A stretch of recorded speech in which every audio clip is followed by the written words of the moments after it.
Hey folks, Practical Prepper 001 here. I have a treat for you guys. I'm here with Brian. I'm a subscriber of his channel. This is my new van, guys. Look, he bought a. He just bought my van. Actually, Brian, I've been sub to his channel for a few months now, and he lives in this van. He happens to be down in my neck of the woods for Amazon, working at Amazon, and let me not only meet him. I was looking forward to it, and but actually, give me a tour of his van and basically how he lives. So I let him take it from here. All right, what do you want to know?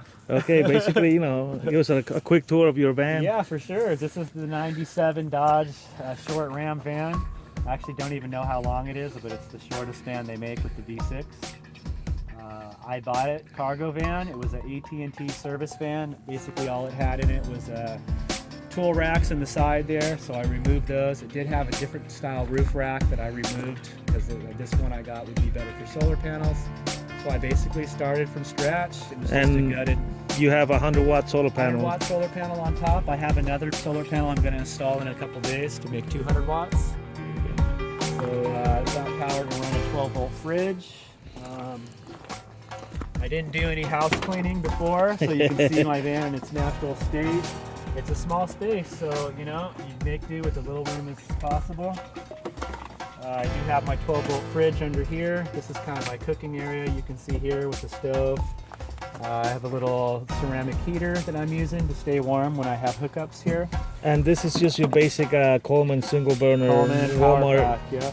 or Amazon too, and Dometic. Dometic 12-volt electric too, or it's just 12 volt. 12 volt. Okay. Got my bed and back, storage all over. It's basically with a small space, find whatever storage you can. It is insulated. I use foam insulating board, so that helps in the cold. Got the fantastic fan, roof vent there. I just tried to keep it simple. I basically used mostly scrap wood. Bought a couple things exclusively for the build, but for the most part, I just tried to make do with the cheapest stuff I could find. So investment-wise, it wasn't really like a ton of money or anything like that, right? I think for the base conversion, I did it with the solar panel, batteries, fridge, and everything. It was around $1,500. Wow, that's amazing. For all the materials. So it cost me. I paid $1,800 for the van. I tried to hit about the $3,000 range total. It made it pretty close. I've added some things since then, but for the most part, I spent about $3,000 total. That's just to get started, and then as you go along, obviously, Yeah. Okay. I think I did work on the engine, tires, stuff like that. But for the main conversion and build, I didn't spend much more than about $1,500. That's with the fridge and solar and everything. So, yeah. Anything else you want to look at? Yeah. Can we see the back? Yeah. Let's do it. So you can see on Stealth, it's definitely This looks like a work van. Yep. I've had people that, I've gone to visit places, gone to parks, and they're like, wait, you on your lunch break? I'm like, lunch break? They're like, what's with the work van? And to you forget about it. Like, it's my camper van, man. It's my home. It's the adventure van, man. So in back, I'm not insulated here. I should have these insulated because I do get a lot of cold that radiates up towards the back of the bed. So I'm working on that. I'm trying to figure out how to still have some storage in here, yet have it insulated. So kind of a mess. I do apologize, guys. You do use a sleeping bag to not have to have so many blankets to stay warm. I've got a 4-inch foam here, just on a plywood frame that I made. And that's just your basic military surplus, let's say. This is just your normal army, military sleeping bag. Rated to 0 degrees, so in a place like this, it keeps me plenty warm at night when I'm not using a heater. Excellent. I have my slide-out storage underneath here. Tools, supplies and stuff. I've got my gas grill, my Weber. Pretty much everything I need. I've never come to a point where I'm without something that I feel like I need. You don't lack anything. I mean, it basically comes down to having stuff that I don't need and having to get rid of stuff. That's where I'm at. It's just trying to, if I don't use this, there's stuff I've traveled with in this van for almost 2 years and I still haven't used it, and that tells me it's time to get rid of it. So my next stop, I'm going to consolidate some more, get rid of some things. Meaning no space is really too small. Yeah, it's doable. it's been a great choice for me. You know, for a lot of people trying to get into a mobile lifestyle or living in a sort of vehicle or something, I think the big tough decision is, do I go van, do I go small RV, do I go you know, big trailer, tow behind? And for me, I had all those ideas. I have owned Class C's, I have owned Class A, or just 2 Class C's, I guess. I had a bigger Class C and then a smaller Toyota Dolphin. Yeah, And they okay. were all too big. They all just had too much space, too much of a hassle to drive around. And not enough power park. too, right? Not enough, yeah. Expenses wise too, maintenance. This, for me, has been the best choice I've ever made. I'm comfortable, I'm happy living in it. I feel free. I experience a lot of freedom, the low cost, low maintenance.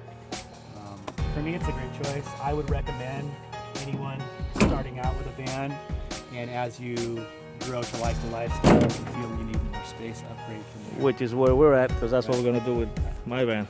It's the way to go. You know, we're in a park here. I'm the only van. Yeah, All these huge. yeah, from Class A's to, I mean, top of the line, I and fifth wheelers, I everything. hear more. I mean, everyone loves the lifestyle they're living, but when I talk to folks in big rigs, I hear more. Unfortunately, Scout is stout. No, Technical that's just difficulties. Anyway, when I talk to most other campers, in casual conversation, I end up hearing more about the problems that they have with their rigs than the fun they're having with them. And with me, I rarely am talking about any that's problems. not an issue for you. You It's don't just even. about the places I've been and seen, and I'm going to get to go. You know, a lot of the drive with most big RVers, it comes down to, was the RV park, you know, nice enough? Were the hookups, you know, sufficient? And for me, I didn't want to have to be relying on a lot of that. I wanted to just be self-contained and not have to deal with needing to be in a specific spot to make it most comfortable. You know, for me, the boondocking off-grid is where it's at. Yeah, and look at, I mean, this is awesome. He's work camping right now for Amazon, and they even pay for this area. I mean, it's incredible. Look at this.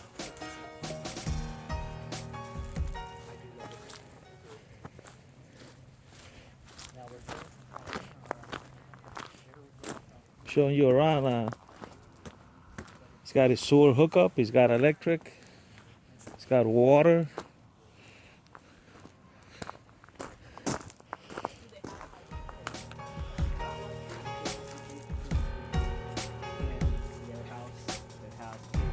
That's the fantastic fan right there. Let me show you real quick. See, it's just a basic van. I mean, he could park anywhere. He doesn't even need to park in a RV spot. He's got it all covered. Well, Brian, thank you. It was a pleasure meeting you. little I'm so tour. glad you guys came out to visit. You know, it was really awesome connecting with new people and you know, the like-mindedness. It's been really cool. It's always motivating and encouraging to just know that there's other people out there that are Yeah, and I mean, awesome. I got in contact with Brian because, like I told him, I go, yeah, I got a prepping survival channel, but I've always been into, you know, this kind of lifestyle. And it, you know, he was so gracious to, you know, I told him, can we meet? And I drove down here to meet him. And wow, I can just say, wow, you know, very inspirational. So I'm gonna leave a link down on my comments for his channel, so you can follow him and you see. Subscribe and support. See where the adventure goes from here. This is a Practical Prepper 001, out of sight, not out of mind. Take care, guys.